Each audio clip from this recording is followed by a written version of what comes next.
parfait eye bokoyoka sango Miso nanga emoni Matoye yoki Monokwe tatoni Moteme timi Akoyoka sango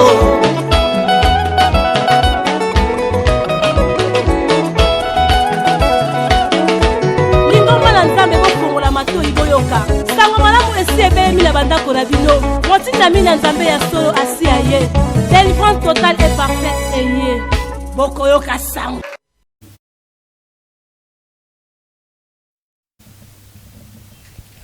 Vous compterez 7 semaines entières. Vous compterez 7 semaines entières.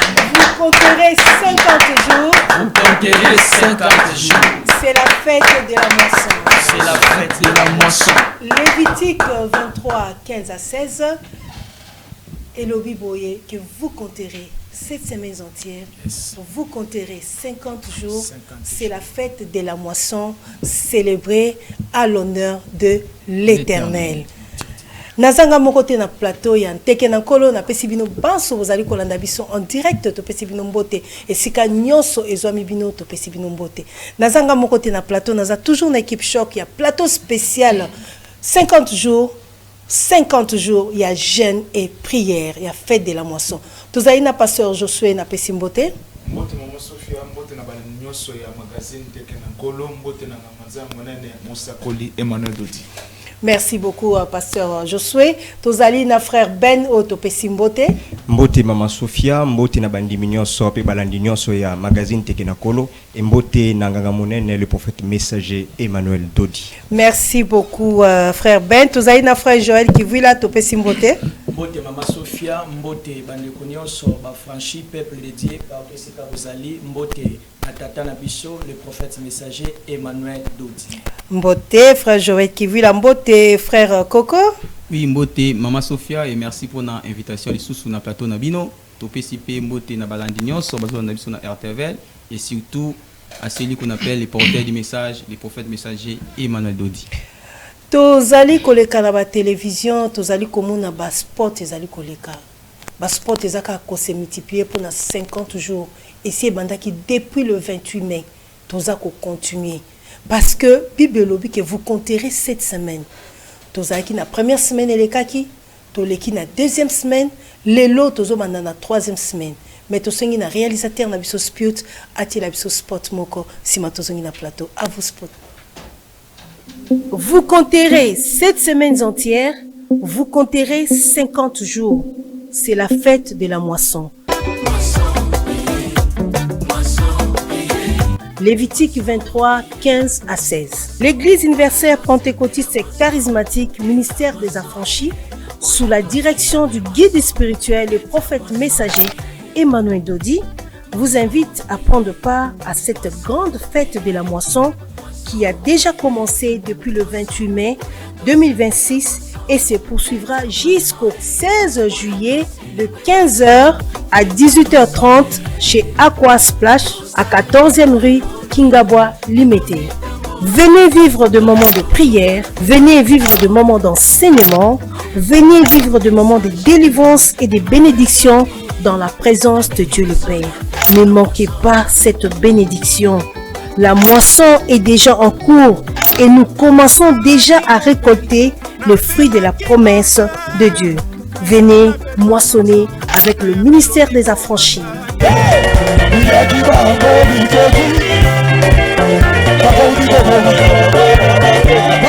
Vous compterez 7 semaines entières, vous compterez 50 jours. C'est la fête de la moisson. Lévitique 23, 15 à 16. L'Église universelle pentecôtiste et charismatique, ministère des affranchis, sous la direction du guide spirituel et prophète messager Emmanuel Dodi, vous invite à prendre part à cette grande fête de la moisson qui a déjà commencé depuis le 28 mai 2026 et se poursuivra jusqu'au 16 juillet de 15h à 18h30 chez Aqua Splash à 14e rue Kingabwa Limité.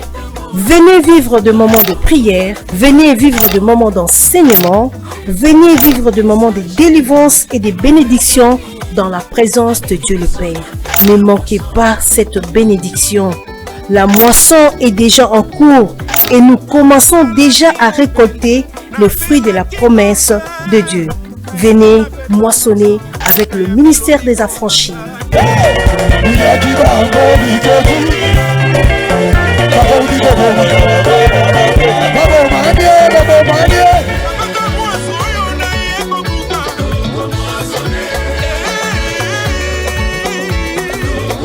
Shalom mes frères et sœurs de partout.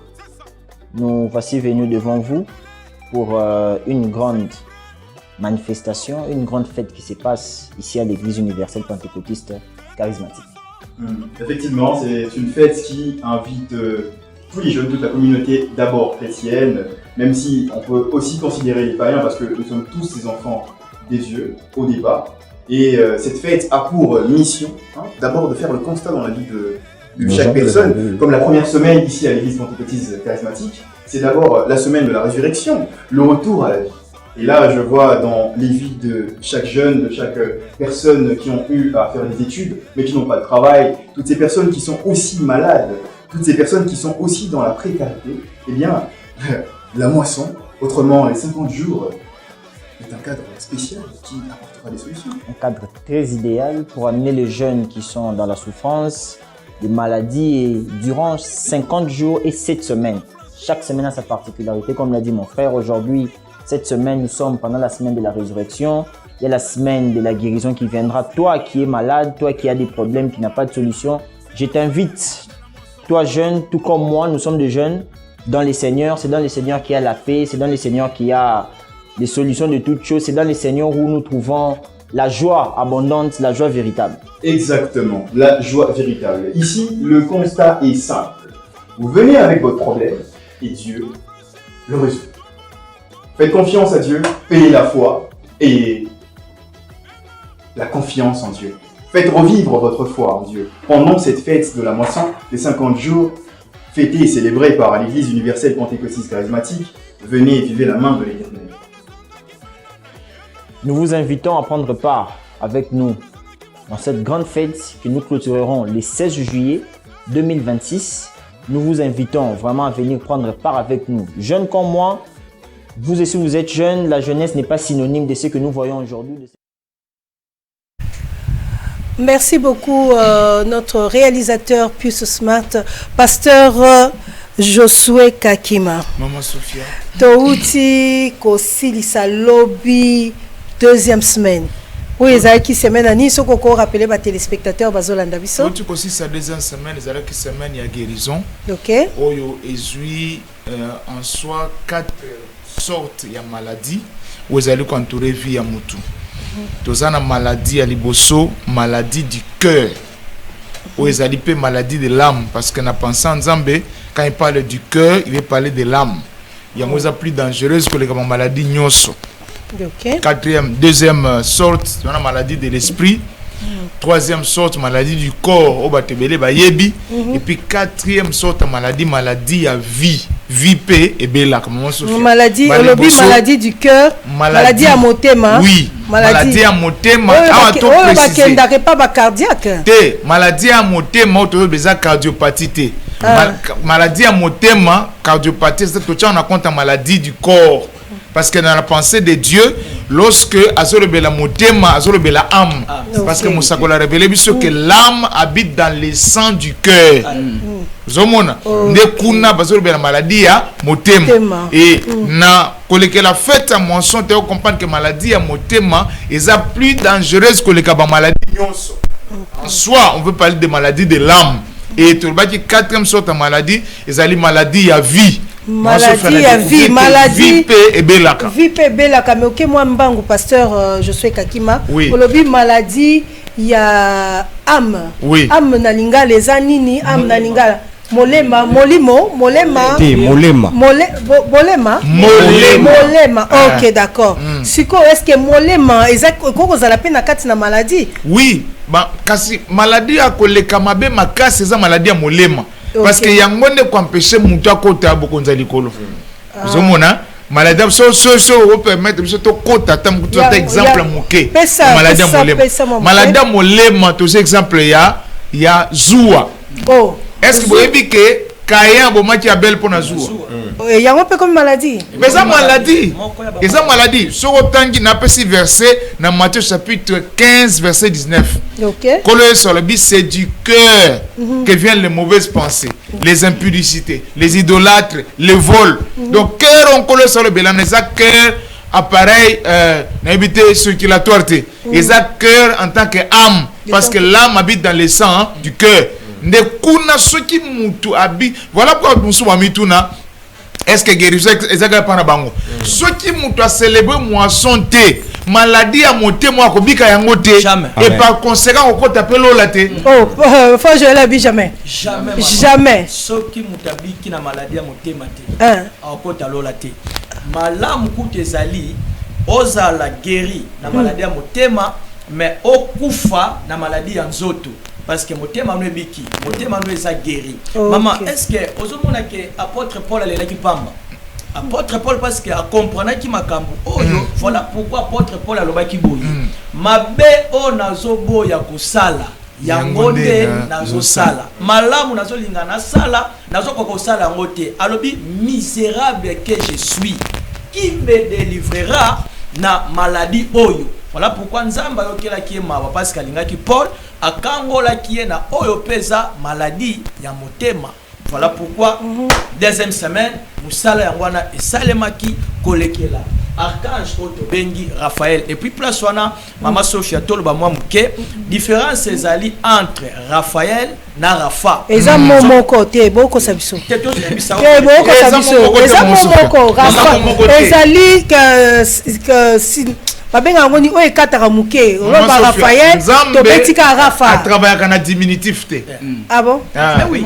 Nzamba travaille na diminutif te. Et puis même na ba je sais coutume na biso mokonzi.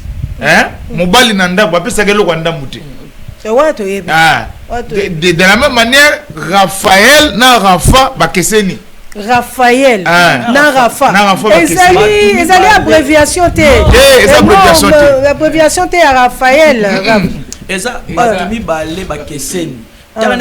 Na peso exemple ya guérison oyo Rafa salaka to yebisa bato ke Rafa aza moko ya ba ange to ba archange baza na service ya monguna parce que monguna asorganiza malamu na o pesa royaume na ye ya ténèbres.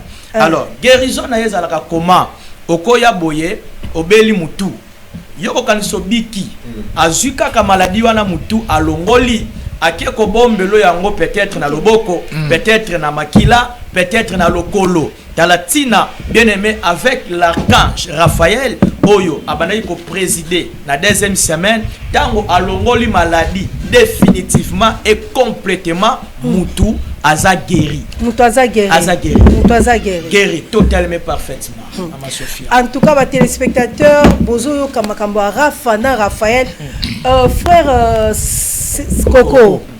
Ezalaki ndengenini parce que tout le monde qui est na semaine wana ezalaki pasteur Roger Linda oyo azalaki na nzela kalater comme la na plateau pasteur Roger Linda ayaki ya azalaka ya cellule ya citadelle ya Brazzaville ya République du Congo donc ayaki côté ya biso mais Raphaël na Rafa otoningi to yeba est-ce que o balobaka Jova Rafa ba biaka ko bikisa biso. Donc merci beaucoup pour notre maman Sophia. Moni batu basali makambo azangi révélation. Zaki manque à révélation et nous bénissons l'Éternel parce que musakoliaye akocha iloko ne loko na place na yango. Moni Rafa aza ange ya munguna. Parce que ensemble bazaki ensemble. Munguna na nzambe. C'est normal to koza to sali loko biso nyonso alors. To kabwani to kesa mutosali akosa pe copie coller. Asali pe na ndenge na ye. Donc Dieu et dans Raphaël, c'est qui Raphaël, c'est l'Éternel, Yanzam. Au Raphaël c'est Munguna. Il y a un moment que même naba Nzam belé azobi qui sa mutu appelle sur délivrance parce que tout va bien. Semaine les akika semaine il y a guérison té, d'ailleurs cette semaine il y a na santé, guérison na santé. Guérison na santé. Et tout le baboy Moussa ko lobi clairement que santé est un système où il faut bachana ba poser dans d'autres mutu. Et j'ai aimé les pasteurs, les merveilleux pasteurs Roger Alobi, d'autres mutu ça ko l'appareil. Il faut check up. Il faut que checker yango et alors que et ça l'appareil. Donc j'ai compris que même dans l'ordinateur, nous avons un système d'exploitation dans l'ordinateur. C'est ce qui fait que même santé est un système. Parce que le prophète a fait les distinguos entre la guérison et les systèmes qu'il faut voir dans les autres mondes. Et donc, Ezali, c'est même la guérison. Donc, Archange Ozali qui habilité ça, on s'appelait Raphaël. Okay. Rafa, c'est l'ennemi. En tout cas, Rafa, c'est l'ennemi. Pasteur Josué Kakima. Bonjour, maman Sophia. Pasteur Roger Kalate Azokomela Biso. Mais Pasteur Roger Alobaki Makambo, atangaki ba maladie mingi ya cœur, hein? Oui. Alobaki abimisaki liste. Oloba mo mke poye moko Kalate Azokomela plateau. Maman Sophia, au moni tolobi ke, au moni maladie à corps, hein? Dans une certaine mesure, médecin à Kobik Sayango. Nous avons voilà pourquoi pasteur Roger Tangazote a l'obaki que ça la check-up en zote sans m'abêter. Mais maladie à cœur et sengi Nzambe aya. Maladie à cœur et sengi Archange Raphaël aya. Maladie à cœur et sengi fête ya moisson et ya. Parce que maladie à cœur et ça matiti mabe. Ya ngonde kosala ke mutu akota lola te. Ya liboso dans ce exemple, il y a la haine. Koina. Et ça, maladie mobimba. Et on a battu musuba inaka mutu sans raison. Na ina garçon wana. Na koka supporter yete bo. O ine la mutu na tina nini. Na to pas exemple mususu awa ya zuwa. Soki kaye abomaki abel eza cause ya nini ya zuwa. Et ça ba maladie. Et ça na maladie musuba bengi convoitise. Bilulela koluka eloko ya bato koma ya yo. Donc kolula epe mutu so amoni personne to lati veste kitoko bo alobite na luli yango nazo anga pe na somba wane comme maman Sophia, il faut différencier compliment na envie. OK d'accord. Zomona bon na lingala tout peu na moi ba moté compliment eza na féliciter yo au lati malamu mais envie comme il zoom parce que na envie mutazol ba soki ezala ki yanga na moindre mystique a fourmi peut pas avoir distraire bendam. Donc c'est toute une maladie et ça maladie dangereuse. Merci beaucoup pasteur Josué Toyambi déjà pasteur Roger Linda est déjà dans le plateau to pesi mbote pasteur Roger Linda mbote maman Sophia en tout cas mbote na bande konoso na plateau pasteur Josué Kakima frère Joël frère Ben mbote pasteur na pesi bino mbote na kombo na koloes. Amen. En tout cas merci beaucoup pasteur Roger Linda to annonça qui déjà arrivé dans kati na plateau po yonde mutu prophète aponaki na deuxième semaine to mona ki na deuxième semaine oyaki côté ya ba franchi pe batunyo sur place bazali to Bible lobi était vous compterez 7 semaines entières. 7 semaines. Vous compterez 50 jours. Yo zalaki na kati ya deuxième semaine. Est-ce que koki ko résumer les biso moi muke et nini olobaki parce que pasteur Josué déjà bandi ko lamba makambo olobaki on dit ko lamba on dit ko chaba pilipili ba mungwa mo asunaki biso poto le bela o Italie ba maladie omoni moto soki abongoli motema donc awuti na liwa azongi na bongo aza ko vivre dès bazo mona aza ko vivre aza ko pema mais na kati na ye azobela donc ma maladie ezali biloko o monguna atiaka kati na moto. Alors lokola to botami ya sika to komi bana na Nzambe mosala ya Nzambe ezali ke akangola biso na nyonso o monguna atiaki po tozala vraiment ba oyo ba bikisami ya solo na molimo na nzoto pona kosalela ye. Alors on a essayé de parler il y a pas maladie ezalaki ebele tozana 3 catégories en fait 4 catégories tozana maladie ya nzoto maladie ya nzoto oui parce que simba moi microbien maladie ya nzoto eza ba maladie ya nzoto ba maladie eza ko monana pour yoka passe quelque part bon ba maladie ya nzoto neti ba malaria ba typhoïde voilà ba malaria ba typhoïde ba vibrone ba cancer VIH ba hépatite ba insuffisance rénale bambasu bapese ba maladie ya nzoto. Mais ce qu'il faut signaler ici c'est que ba maladie ya nzoto wana otozolo ba nzoto eza visible. Mungu n'a pas côté ya. Ah bon? Oui, Mungu n'a pas côté sa ba maladie wana na nzoto ya moto. Mususu ezali dû na peut-être manque d'entretien et causer peu ba maladie wana. C'est-à-dire ndenge tozolo ba négligence ya santé na ba cause ya ba maladie. Mais ba maladie ya nzoto ezali maladie ya motema otobengi âme ezali ba maladie ya molimo ya esprit et puis ba maladie ya vie. Donc ba maladie on a nyonso tout ezali oyo ezali ko détruire moto en fait o moto akwa ko umela te na sena moi moto akwa ko saela nzambe malamu te. Parce que ceux qui moto azana bonne santé te nzoto za malamu te moi saela nzambe zate parce que nzambe abiki sakabiso d'abord pour na liboso to salela o etikali ya sima ezali ba bénéfice to ko vivre na sena moi. Donc voilà à peu près ba maladie o lobi wana eza ba maladie ya nzoto bon ba maladie ya mutema.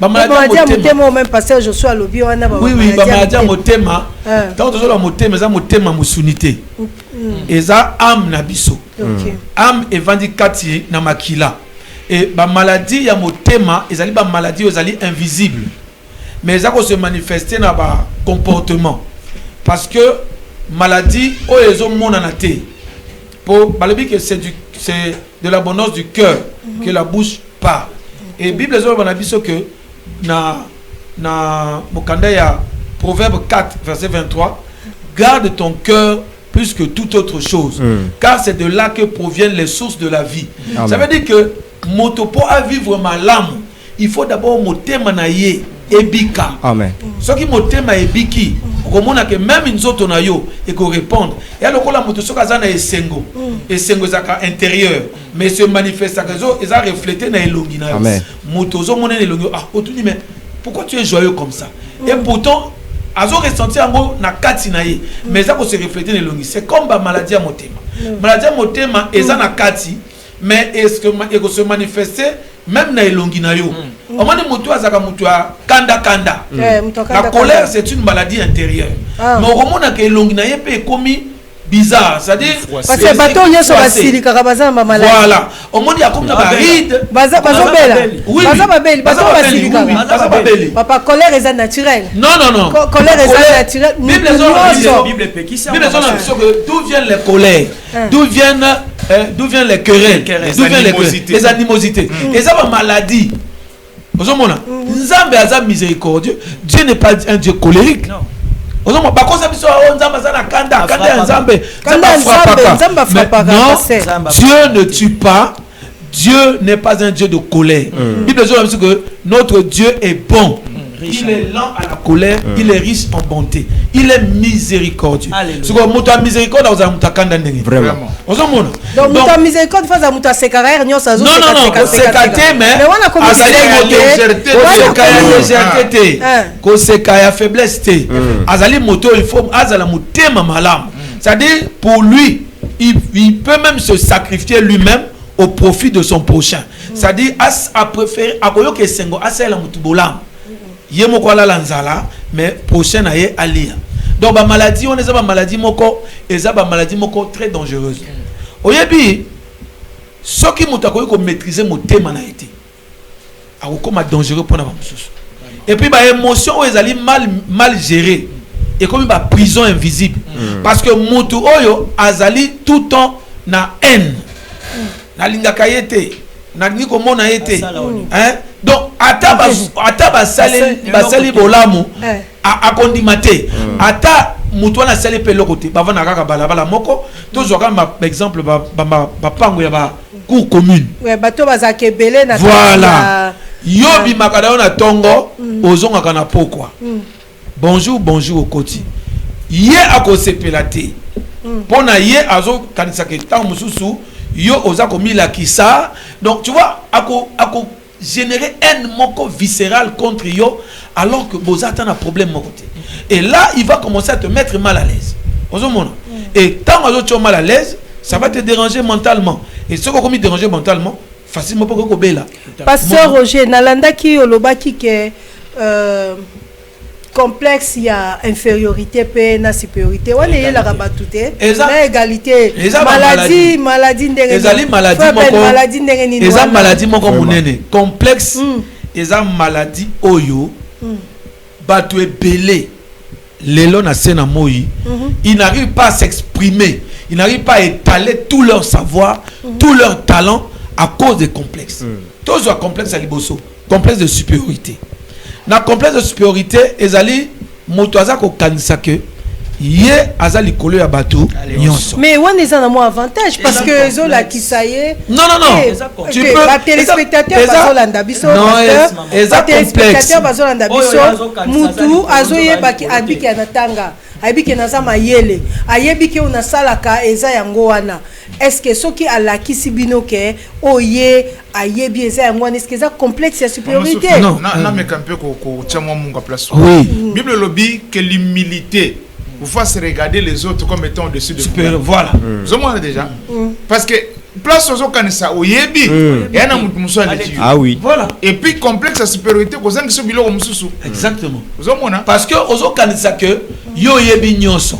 Yo leki. Oyebi ba mususu to benga ba to kola. Hein? Professeur qui connaît tout. Même monsieur qui connaît tout. Pourquoi? Parce que professeur qui connaît tout. Même ceux qui au lieu qu'on peut ça y est éclaircissement na problème oyo yé ayebi kazana faute. To ayebi que ezali erroné. Tellement que azali imbu na complexe de supériorité à kondi mayoti. Ozomona a kondi mayoti. Et complexe de supériorité ça là que moto ami mona lokola inégalé.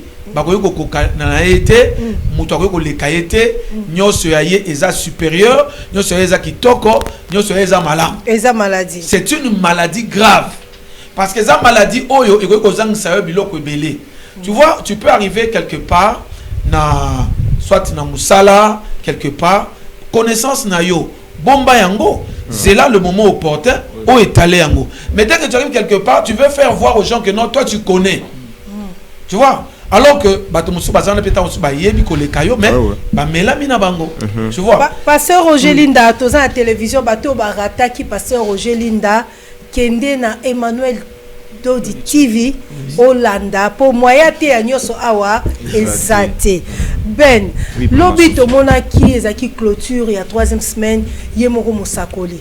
Azaki ko prier les batu ezani ni ebola pe komi na kati ya mboka. Na Covid prophète kaka maboko wala to sengi na réalisateur a balancer le biso extrait wana muke otozo mona prophète messager Emmanuel Dodio aza guide spirituel. Il y a ministère des affranchis aza ko imposer maboko na epa ya batu nyonso. Et comme chaque mercredi ou bien zandengeni ben. Bon, chaque mercredi, pourquoi? Parce que chaque mercredi est un des 7e jours. Et ça 7e jour. Oui, par rapport à chaque semaine. Parce que nous, les petits lobby, vous compterez 7 semaines entières. Et une semaine est composée de 7 jours. Et 7 jours étant dernier jour, il y a semaine. Et c'est na moi, j'ai lu l'église. Voilà, principal, tu as géré l'église. Yé aïeba, na clôturer la semaine. Parce que, tu veux bien que, et na fête ya moisson ba moissonner ande ba yaka na musala et ba moissonner ande ba angelou et na ba catégorie ba angelou et ça na ba catégorie ba principauté de ba angelou ba jiraka église et na kati wana tozana musakole Emmanuel Dodi lui étant les révélateurs ya Wezali fête ya moisson à memeli biso yende azo ouvrir Wezali semaine azo clôturer Wezali semaine ya ngonda azaki ko bonde la pona batu pasteur Josué. Oui, parce que la moisson c'est le prophète Emmanuel Dodi. Parce qu'en soi, on dit, tous exemples, il y a Ruth. Ruth, elle glanait dans les champs de Boaz. Nous sommes en train de moissonner dans les champs Emmanuel Dodi. Ce qui fait que Azo Kanga semaine, Azo Fungo la semaine. Amen. Et n'oublions pas, Tambabi, 7 semaines entières, c'est la moisson. 50 jours, c'est la Pentecôte. Amen. Et tout le monde, l'apôtre Paul, pour communiquer l'esprit par l'imposition des mains. Par l'imposition de mains. Le prophète Azaki communiquer. Oui, c'est lui l'archange visible. C'est lui l'archange visible. Azo scellé Moussala et puis Azo Fongola, Azo communiquer Molimo. Donc Moussala, il faut seulement. C'est très important. Pasteur Roger, au lobby est très important. Batu oyo baya ki lobby c'est que bazwa ki guérison. Exactement. Bazwa ki guérison pour comment on a Azan était à Gênes, j'espère bien. Bien sûr. Binonio surtout dans l'église. Donc, sikoyo, azo ko mata, tozo moni aza ko mata na ba kiti, azali ko kende ko simba batu nyonso. Na 4 ministères des affranchis, boza a plus de 3000 bandimi. Omoni ko tia maboko ezali eza service mobimba. C'est toute une cérémonie sacerdotale. Parce que souvent, les gens imposent les mains avec précipitation ou sans savoir pourquoi. Et Nazo Pambola, frère Ben Alobi, que ange de l'église, Yende, Azali Wana, Ponako, Fongola, Kokanga semaine, Peko Fongola semaine. Maintenant, dans le cadre, il y a Pentecôte, il y a 50 jours. Parce que une semaine, ils en a 7 jours. Dans la Pentecôte, dans le 7e jour, il faut ange de l'église à qui t'a imposer ma boko. Na bato ponanine. Parce que semaine mobimba, déjà même depuis le premier jour, bato bayoka ki matéya, babiki sami déjà na ba maladie. Amen. Musala nzambe zali ko salema depuis le premier jour. Alléluia. Parce que moisson ndenge zawana ezana mystère moko caché. Oyo soki kaka yo oye, ondimeli kaka, otie kondima na yo. Yeba que musala ya nzambe déjà et bandi ko sale. Et bandi déjà.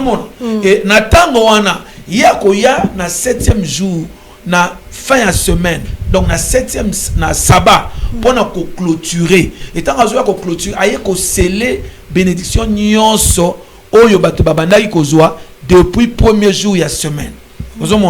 Parce que zana ba oyo bazu visitation premier jour, bon soit du deuxième jour, ba soit trois ti na suka ya koya pona a sele yango ko sele yango zali pona ni pour que Nzambe tata a agréé et puis a pérenniser guérison wana munguna moya ya lisusu ko kotia maladie ezati. Pasteur Roger Linda nazo zongela on a kenanu na frère Joël Kivula. Frère Joël Kivula, Pasteur Roger Linda lobi ki aye ko sele guérison. Et bon on a batu oyo balanda ki na RTVL. Bon on a batu oyo balanda ki na YouTube. Bazo ki maboko ya prophète te. Et ça la misiko ndenge nini bango ba raté. Mama Sophia, Musako Emmanuel Dodi aza mystère. Mystère. Système. Tango nzambe tata tindiye ayeba ki babiloko ekozala. Bao bakozala ne pembeni, bao bakozala musika. Soko Olandi kilti hier bien. Okomona ke tango asilisi ko imposer maboko na biso otozala ki en face na ye atelemi toujours parce que azata tata ya biso nyonso alobi azo sambele na batoyo bazali banda ya mboka. Ozomona basimba ba télévision simba téléphone kaka ndenga atelemisaki loboko na yeboyi musala et salema ki bato bazala Congo Brazzaville et c'est notre merveilleux pasteur Roger Linda Zali bato bazana na Londres bazana États-Unis baza ba diaspora même ba oyo bazana na RDC mais bazana ba province musala au ministère des affranchis ezati na ba province mais le nzambe za mokusete la main de l'Éternel n'est pas courte pour sauver.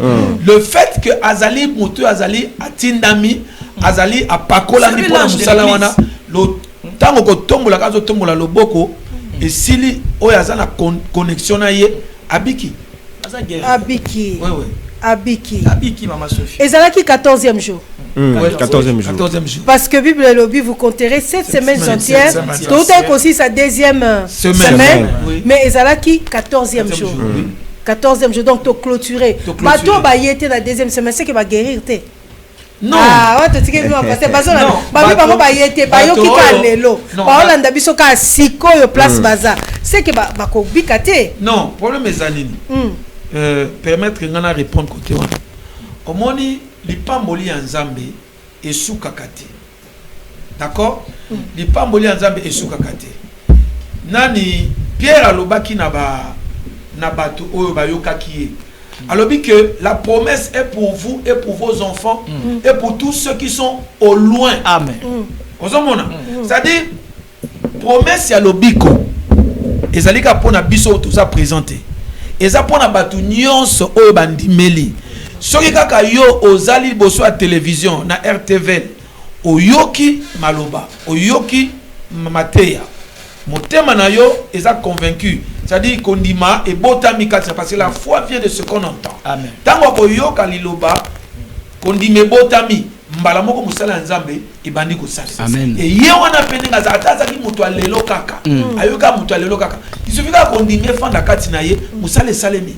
Musala salemi. Tozo exemple bato oyo babikaka bazo bela oyo azana mbeto oyo mais musakola sambeli pona mutu moko oyo azaki concerné mais oyo azaki pembeni le fait kaka yoka ki lo samu miracle longo epa na ye et comme il peut pas na ye ba onyo so babiki vous comprenez, ça veut dire que ata oye lelo yo tiaka kondima na yo ata oye lelo yo yoka kaka liloba parce que nzambe abikisaka d'abord na liloba. Liloba nanu ekobikisa yo dans leur détresse bapelaki atindaki liloba ekangolaki bango. Donc soki ye andimi kaka liloba le reste etikali musala nzambe. Moi so na maximum que non parce que j'ai autre koloba na bandeko bazolanda biso parce que na dernière semaine ba moissonneur nyonso bakozonga yango besoin ba vaut mieux la fin d'une chose que son commencement. Amen. Ndeko azolanda biso neti lelo ezaki faute na yete ayeba kité émission peut un objectif ya ko inviter ya ko faire comprendre que maïza koningana quelque part moisson za quelque part kaka place à mikuteli wana nenga yo kibiso abandela kaka wana voilà azana maladie nzamba ko bikisa surtout que na dernière semaine bangonyo siba kozonga pona kosisa musala. Merci pasteur Josué nakena frère Cédric frère Coco plutôt nangina poser question moko et ça lokola question moko un peu piège hein et ça qui na tout niveau na kasi ba pasteur ba koyelo la secours et ça que ba jour eleki mutakoti na YouTube alandi guérison alandi que pasteur prophète azo sambele la bato est-ce que et loko c'est le cas est-ce que cause un impact na vie na ye. Merci beaucoup maman Sophia. Et ça question piègeté parce que parce que avec les prophètes tout le monde m'a mebelé. Ngana bien un exemple que bazui enregistrement c'est na téléphone. Muta sala enregistrement te va tide mutu hôpital abiki ba cheka kayo qui voit prophète abiki. Enregistrement téléphone. Ezali. Ah bon? Évidemment. Donc avec les prophètes tout le monde m'a mebelé. Voilà pourquoi to biki musakoli azanani. C'est la chair faite parole. Donc tout avec le prophète est mort en liloba. Ici vika oyoka. Position c'est écouter lio oyoki guérison et ça mela. Liloba nzambe za merci beaucoup. Liloba nzambe za na retate. Liloba nzambe ezana nguya ya ko recréer likambo oyo kufa il y a beaucoup d'années. Amen. Liloba nzambe ezali na nguya ya ko rattraper retard oyo salemaki butakala. C'est-à-dire soki mutulelo ayoka qui te fait ya moisson. Nous devons clôturer le 16 juillet. Hier azu angwata na août par exemple. Akoyoka tango azo yoka musale zo salema. Ayoko zo décembre. Et ko salema kaka. Et pas nzambe retard ezalaka te. Avance pas ezalaka te. Nzambe ezalaka toujours au moment convenable. Merci beaucoup to sengi na réalisateur na biso Pius ati la biso sport moko oyo ba mama baza ko benga ba mama ba simba baya balanda bazangate na le 16 août Pius Smart le 16 juillet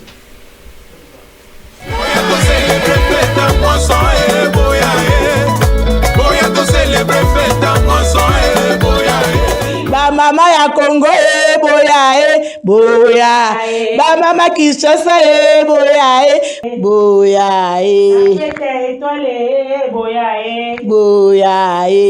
to célébrer moisson boya ba mama eye lisusu Nitango mama nitango yo lisusu fête ya moisson lisusu na ane yo mama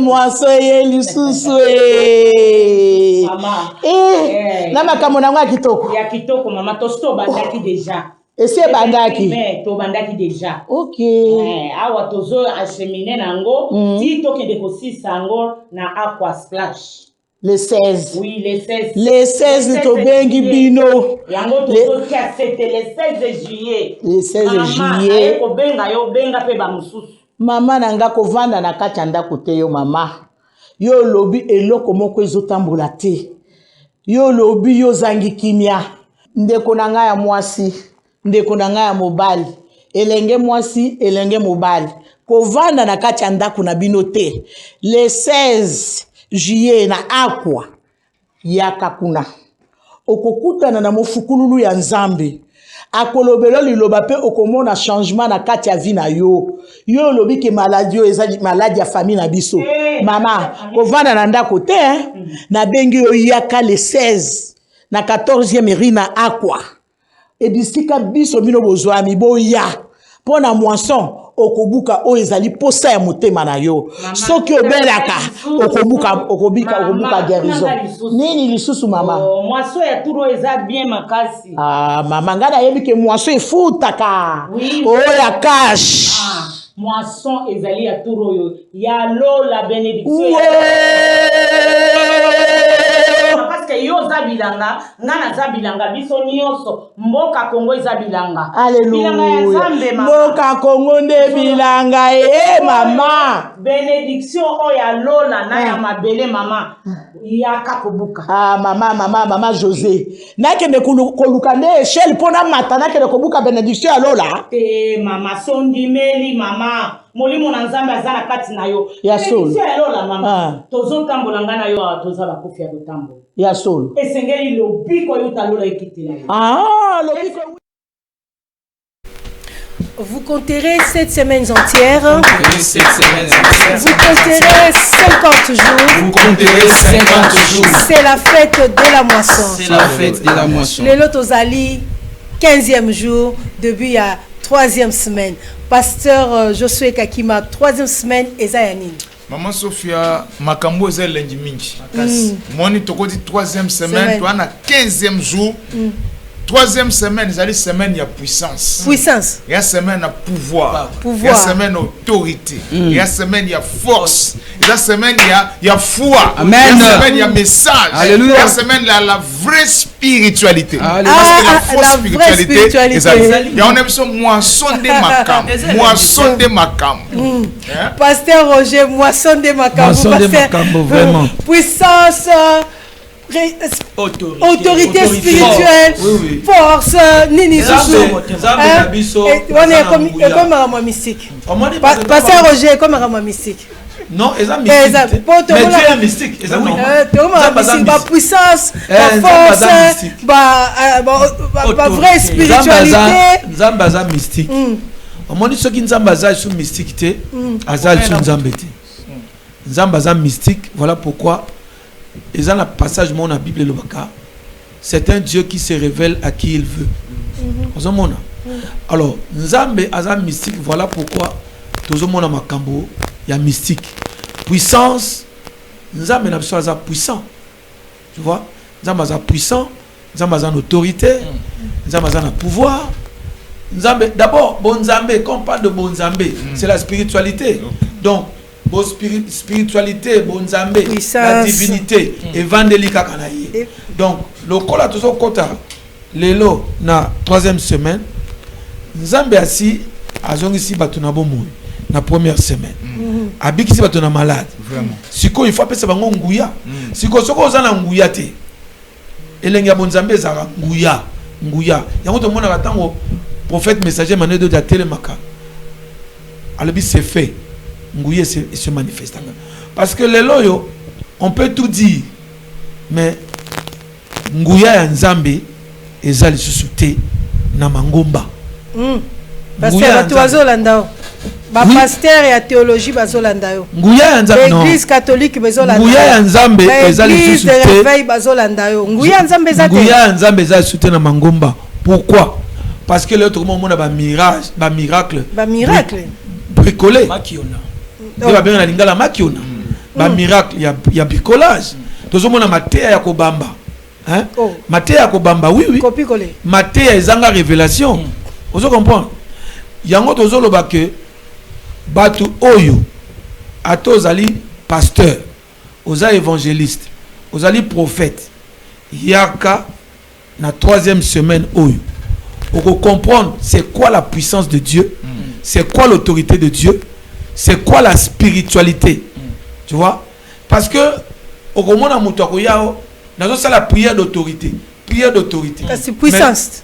Prière d'autorité, en gros, ça là, il y a qu'au lier, il y a qu'au calciner, il y a qu'au. Tu vois, donc, connaissance n'a pas été pour. Connaissance, c'est un moment où nous avons pouvoir. D'accord? Connaissance, c'est un moment où nous avons pouvoir. Or, connaissance et vendeli, bon Nzambe. Nzambe est moko azana connaissance, Nzambe moko azana pouvoir. Il faut azana na connaissance ya Nzambe solo pour le bakeno ozana pouvoir. Pasteur Roger, comme côté abisso à votre pointer. Frère Joël, puissance ou anazela puissance. Ba jeune lokola yo bazé ba ebi puissance tant on lobi puissance, a ebi ke il faut azala na moi, baza ba singa moko boye bazolata ya rouge na ma ya na te na liboko d'abord. Bazolata ba singa moko na luketu ya na liboko ya rouge. Eza ba puissance na bango, ba msusu na ba luketu, ba msusu ba puissance ba tie ba nzoloko. Siko bino puissance au prophète messager Emmanuel Dodi aye po pesa une semaine mobimba. Donc to bandi lelo ti mercredi. Puissance wana ako transmettre ngo na ko bokila bango mai, ako transmettre bango na butu, na moyi et ça mandenge nini. Maman Sophie, omoni kende toza boye. Mona taba pasteur bazolo ba main vite temps ils ont couché parce que nous avons des choses à dire mais le temps nous enquérir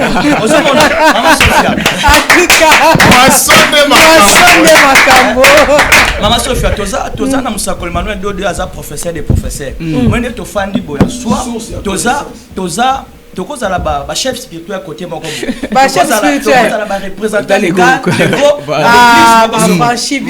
représentant légal toujours biso Maman Sophia ici c'est la connaissance tango maman est-ce que Bible kanisi ezaka boyelobi ton Dieu ordonne que tu sois puissant alléluia et le bien on a ba fanti mais ba pasteur de bazabo beskize biso awa tozolo belo za bonzambe babangaka pasteur azo sa lo samba autorité mais azo banga ndoki pasteur osala lo sambo ya soi-disant puissance mais azobanga oyo eza ba chef coutumier toyoka bango koloba toyoka bango ko témoigner bango moko batinda ba mama kende okende ko bongisela ngana ba chef coutumier Maman Sophia c'est un péché et un crime un serviteur de Dieu abanga ba chef coutumier non un péché eza ko trahir Nzambe ozomona Bible lobi Yesu kati na ye nguya moko banda ye kobima et c'est que batu balanda ye tango lobi que puissance wane ko za communiquer comment Dieu et parole ozomona kaka na nzela parole nde musakula zo telema lelo na nzela parole ndenge mote ya samela ko telema eza moko ya bavua oyo nguya ekokota na mercredi ya semaine prochaine tango nganga Nzambe monena ko telema oyo alati nguya ya Nzambe tata tango azo imposer maboko azo asko ko sele azo ko confirmer azo ko kotsa oyo eza nguya afrancha banga ka Maman Sophia parce que pouvoir epesa melibiso ya ko marcher likolo na bango ya ko marcher likolo ya puissance à séjour des morts ozomona ke Maman Sophia na ngina baxelo ko moko place wana oui poto zo kende na ko chier po landa biso omoni kalate na kati malobate kalate place aux ali mibongisa soit déjà transport lelo ezali ouverture il y a troisième semaine où il y a puissance ça chaud vraiment il y a kaka déjà pour prophète messager Emmanuel Dodi yemoko nde azosala ouverture wana donc boya ko découvrir ba puissance tozomona ba pasteur na ba pasteur o bazabana na e bazoloba na ba serviteur donc to éviter les autres suka ndeni yango ngana loba boye au moni tango batanga ba passage par exemple là exemple passage moi simple Luc 10:19 je vous ai donné le pouvoir de marcher sur les serpents, les scorpions et sur toute la puissance de l'ennemi et rien ne pourra vous nuire. Bango batanga gango le coup la lecture. Bazo bosana que liloba wana eza vraiment na nguya kati na yango. Tu vois que lelo a franchi moto azana connaissance akoyo ko banga ndokité jamais akoyo ko banga chef coutumier ata balobi ke esika wana ba chef coutumier bazali banganga bazali tala affranchi soka ye ako s'imposer parce que azana nguya kati na ye parce que nguya ali boso ezana no connaissance ya parole Pasteur Roger azali côté abiso Pasteur Roger lelo batu bakoya ebele po ba ebi ke nkambo puissance ezali kambo jeter. Exactement. Po parce que to mona batu bazo ba chrétien bazo boma ba pa bandoki. Oui. To mona bandoki bazo boma ba serviteur, ba pasteur. Siko lelo lo bezali kambo ya puissance. Donc c'est que réalité a vie à mutu ezali kambo ya puissance. Exactement. Ezali kambo ya moto puissance. soko zana nguya te oza polele oza pama. Oza polele. Oko dominer ndenge. Oko dominer. Voilà. Oko régner. Oko régner te. Pour régner faut Pour régner faut la puissance. O mani mo sakola loba ki mokili oyo eza na kati ya molili et puis eza na si ya mai. Ozomona. OK. Po bima na mai il faut nguya moko boye et bimisa yo. Po bima na molili il faut lumière moko boye et bimisa yo. Or puissance eza na nzambe, lumière eza na nzambe. Siko po ozwa nguya wana po ozwa pe lumière wana, il faut za na connaissance ya liloba. Eloko liboso. Voilà. Merci Tokomi Koshite na po parce que Kalamingi te Église universelle pentecôtiste charismatique ministère des affranchis oezana guide spirituel le prophète messager Emmanuel Dodi ezo banda na 16h à la place aux Ali bandara déjà ko koma oya mais tozo linga to chité to koma pe na suka tokoki ko chité te santo lobela le 16 juillet. Le 16 juillet ezali après 7 semaines mais 50 jours. Déjà 50 jours. Alléluia. Bato bazolanda biso tokoyebisa bango nini na mukie to bandi nanu na frère Coco oya koyebisa biso 50 jours azoyebisa bato nini bazolanda biso baya to bayate frère Coco. Merci beaucoup Maman Sophia pour toquer na kochité. Bible vous compterez 7 semaines entières et vous compterez 50 jours. Donc chaque jour Moussa Salama et aussi le 50e jour na cette fin 7e semaine Moussa ko Salama. Donc invitation za pour na mutunyo tout. Ma komi lobi même ba ba ki na tongo ba na midi na pour qualifier ezaka moko. Ils dépendre na place au message écouter lio to okuti wana to kumbali nango. Donc tout le monde est invité quel que soit tes problèmes, quel que soit au ba posa na mtema na yo yaka moisson zali venons moissonner na bilanga o ezali ya Dodi Emmanuel comme Rite la Moabite maudite qu'elle était venue moissonner na bilanga o ezaki ya Boaz. Merci beaucoup. On a toqué par pasteur Josué Kakima pour le 16 juillet. Le 16 juillet, nous avons lancé invitation à Batunyoso. Même neto bandi 3e semaine, pasteur aux Hollanda. Pasteur, ministère n'a pas avancé. Il y a un ministère pour avancer. Il y a un solo. Et ça, pas diplôme en théologie. Pour le ministère est avancé. L'ingoma ne fungama. Il faut la puissance. La puissance n'est pas tirée. Il y a oya kozanguya mais toujours le 16 n'est ma cam clôture wana déplace bakoya ko sceller le 16 juillet na ko splash za jubilé alléluia eza mukolo nyonso tout oyo 50 jours donc c'est la kibiso e ko pesa mela biso pona ndeko oyo message yo kuteka ka na mukolo wana aya ne fils que le dernier jour musale ko salema mais pona yo aussi de bako kolanda biso ozo hésiter nanu nakende te ngana ebisio yaka babetolo lisolo te babetolo lisolo te viens vivre viens expérimenter toi-même yaka po yo plutôt nde obetela batu lisolo alléluia to bengi bino boya na to bengi bino boya Tobengi bino boya Tobengi bino boya boya to célébrer fête à moisson boya boya to célébrer fête à Pentecôte boya solo tobengi bino boya basali ya Nzambe binyo so boya boya bo moissonner nguya semaine oyo boya oya to célébrer fête à moisson boya place so bozali boya bozangate na fête de la moisson. À tout à l'heure. Ciao. Délivrance totale et parfaite est liée. Bokoyo Kassam. Miso nanga e moni. Miso moni. Matoye yoki. Mono kweta toni. Moteme timi. Akoyo Kasango.